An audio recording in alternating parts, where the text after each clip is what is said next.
We are learning new details about why the FBI searched former President Donald Trump's Florida residence. A short time ago, the Justice Department released a redacted version of that affidavit the FBI used to get a search warrant. CBS reporter Skyler Henry joins us live from the White House with more on this. Skyler.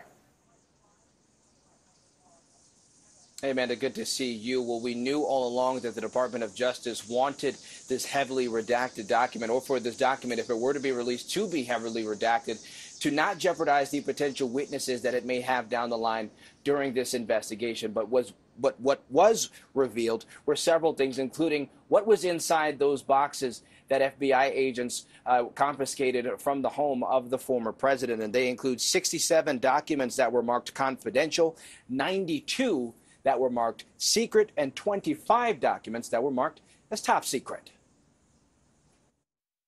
Nearly 3 weeks after FBI agents searched former President Donald Trump's Florida residence for hundreds of documents, some marked classified, that were taken from the White House to his residence, the Justice Department has filed a redacted version of the affidavit used to obtain the search warrant. Parts of the document are blacked out.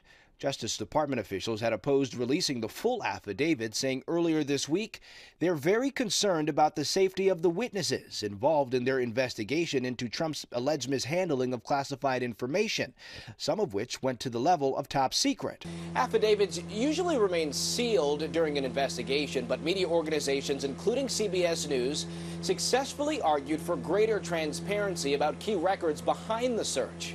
According to legal documents already made public, federal agents are investigating potential violations of federal laws, including impeding an investigation, removal of classified national security records, and violating parts of the Espionage Act. It seems unlikely that any judge would have issued a warrant for a former president's home if it hadn't been a very strong case. On social media Friday, Trump insisted that the government had no right to search his residence.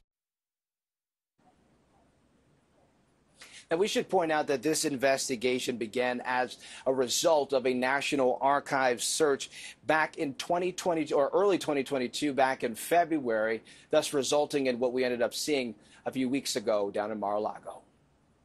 And Skyler, so now that this redacted affidavit is out in the public, which is what everyone's been asking for, where does the investigation go from here? Sure. Well, the feds will continue to do their work. We know that the Trump team is responding as well.